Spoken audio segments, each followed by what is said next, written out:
Hallo allemaal, ek is Sumaya Petersen, godmother van Afrikaans en die Antjie Krog van die Backstreets. Wel, ek het vir julle genoem in baie van my plasings op sosiale media, hier op TikTok, sowel as op my Facebookblad. Wel, soos julle weet, die Afrikaanse Taalraad 'n baie goeie organisasie. Het hierdie waar hulle veg vir Afrikaans en hulle is baie aktief as dit kom by ons taal. En hulle het hierdie instelling waar hulle mense wat ook veg en liefde het vir Afrikaans bekroon elke jaar. Wel, ek is geëerd en ek is baie nederig, dankbaar om hierdie toekenning hierdie jaar te ontvang. Kyk, na 13 jaar se skryf en soos ek al genoem het, ek het van 1 like afgegaan. Kyk waar is ek vandag, ek is by hierdie pragtige dame wat die voor my staan, Afrikaans. Die is Afrikaans. In, hoe kan ek sê, in stofvorm, die is Afrikaans in stofvorm. So dit is die ere toekenning vir die jeug. Dit is die koker toekenning vir die jeugkategorie vir bydra vir Afrikaans. En ek sal nog meer foto's post op my Facebook. Julle kan gaan na Sumaya Petersen op Facebook. Ek sal ook hier op TikTok post. Ek sal screenshots vat van die taalraads post wat hulle gemaak het. En ek sal dit hier oplaai. En julle kan 'n bietjie gaan lees waaroor Sumaya gaan, wie die godmother van Afrikaans is en hoekom sy hierdie bekroning gekry het. Kyk, as jy die kroon nodig het, ons pen is ons kroon. En die ATR het besluit dat hulle ons met hierdie pragtige dame in stof Afrikaans ons mee gaan bekroon. Wel, het is regtig 'n eer. Baie dankie aan almal wat my geondersteun het vir die afgelope 13 jaar. Alle eer kom aan die almagtige Eerste toe en dan aan die mense wat aan my sy was. Die wat my ook verlaat het in die tydperk, dankie vir julle ook. Dankie dat julle my verlaat het.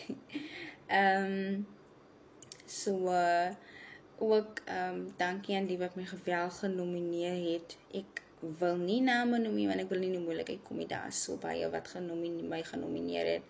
En regtig die persoon, hy weet wie hy is, wat vir my spesiaal 'n inbox gestuur het en vir my gesê het, kyk Sumaya, ek het jou werk gesien en ek wil jou benader vir die koker toekenning. En ek wil net vir u dankie sê. U weet wie u is, hy weet wie hy is. Ek wil net vir u dankie sê en ek dink ek het vir u dankie al gesê. Ek wil nie name noem nie, maar u weet wie u is. En ook die ander mense wat my toe wel genomineer het en hierdie proses gegaan het, toe ek nou eintlik besluit het, ek gaan wel vir die koker toekenning wat daar die Google vorm ingevul het en wat hulle tyd gevat het om e-posse te skryf. Ek bedoel, dit was oor die 500 woorde, as ek het reg het, oor hoekom godmother van Afrikaans gekies moes geword het vir hierdie pragtige toekenning. En ek dink is oor die 7 mense wat vir my genomineer het. Baie dankie aan julle. En die ander mense wat vir my geglo het en my regtig, ek waardeer dit. En al die mense wat deel is van Afrikaanse Taalraad, wat die reëlings getref het. En ek wil ook dankie sê waar ek tans bly, in Kaapstad, by die pragtige plek Bellevue Farm. Hulle is regtig, kyk, julle moet nou hierdie plek uitcheck hoor.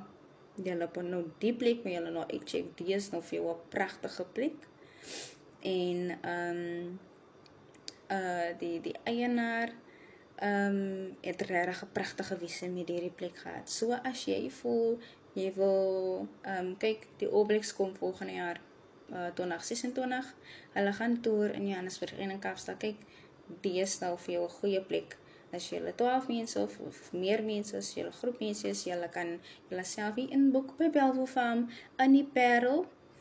Jy kan dit gaan kyk op Lekker Slaap en jy sal dan al die pryse, al die informasie sal jy op Lekker Slaap kry. So, ek sal ook hulle details los op my video. So, jy kan gaan kyk. Wel, terug by die Afrikaans. Pragtige mense wat moet vanoggend en ek sal stuk soos die Afrikaanse Taalraad dit oplaai. Ek sal die Afrikaanse Taalraad neerskryf, so julle kan ook gaan kyk op hulle blad. Ek sal ook hulle intake hier op TikTok. Julle kan hulle gaan uitkyk en ek sal ook video's plaas en ek gepraat het waar ek my toespraak gegee het. En dit was 'n pragtige mense wat ek klas gesing het. Pragtige event gewees. Mense wat ek klas gesing het en mense wat ek graag wou gesing het ek toe gesing vanoggend. En so ja, regtig, dit is net iets anders wanneer jy saam mense kan konnekteer wat op jou vlak is. Soos ek gesê het op al my lives wat ek die afgelope tydjie terwyl ek hier was van Vrydag af, nag af wat ek live gegaan het hier op TikTok, wat ek genoem het van ek sal enige persoon help as ek kom by boek skryf, as ek kom by gedigte. Niemand hoef jou in te loop nie. Regtig, niemand hoef jou in te loop nie. Jy kan ook kom waar ek gekom het. Dit hoef nie môre te wees, dit hoef nie vinnig te gebeur nie. Maar baie van ons wil tot op 'n sekere vlak kom, nê? Maar ons het die talent, maar ons is nie administratief nie. En kyk, ek moes hard leer, baie van ons skrywers moes hard leer, en elke dag moes ons iets leer. Dit is hoe jy eintlik dit moet doen, jy is nou baie passief ons skryf, maar administratief hier iets uitgelaat, en oor dit was jou kan ek amper sê, was jou purpose is 'n bietjie gedekline gewees, omdat jy die administrasie gekant van jou talent so goed ken nie. So, ek is hier, ek het deur daardie lesse gegaan, ek moes deur daardie dinge gaan, sodat ek julle kan help. Ek sê altyd, ek weet nie hoekom mense nog wil gatekeep, as dit kom by sekere goedie. So, volgende jaar is weer koker toekenning, daar is ook iets genaamd die Alexander eerbewyse. Daar is beeldkompetisies, onderwysers, kyk, daar is beeldkompetisie, daar is so baie kompetisies waarin julle kan deelneem. Ons mense kan deelneem. As ek praat van ons mense, wys ek nie na 'n kleur, velkleur nie. Ek praat van ons mense, ons wat die taal praat, ons wat die taal wil praat. So, Afrikaans het nie 'n spesifieke erfenis nie. Afrikaans kan enige erfenis is. As 'n Spaanse persoon besluit vir vandag, hy wil Afrikaans praat, kyk, Afrikaans diskrimineer nie. Afrikaans haarself, sy diskrimineer nie. Dit is die mense wat daar praat en besluit dat hulle wil diskrimineer en waar Afrikaans spesifiek moet inpas. Kyk hoe lyk ek. Wie sou kan dink iemand soos ek sal 'n toekenning ontvang? Wel, Afrikaans het julle verkeerd bewys en hierdie dogter van die Backstreets het 'n toekenning ontvang. Dit is nie net vir my nie, maar dit is vir elke kind wat wil opstyg, en dit is vir elke breinkind wat voel sy dat haar skryf niks beteken nie, en dat die Afrikaans wat sy doen in graad 4 en graad 5 sommer aspres is, van wat kan sy maak, en hoekom haar punte so goed is in Afrikaans, of haar punte so goed in Afrikaans, maar wat gaan sy in elk geval doen, of haar skryfwerk is so goed, maar gaan sy ooit ergens kan kom? My skat, jy kan baie ver kom, nie net vir die dogter nie, maar ook vir die seun. Jy kan ver kom. Onthou dit, Afrikaans leef in al jou organismes, in alle organismes, dit lewe binne in jou. Afrikaans is baas, vra jou ma. godmother van Afrikaans, sê so.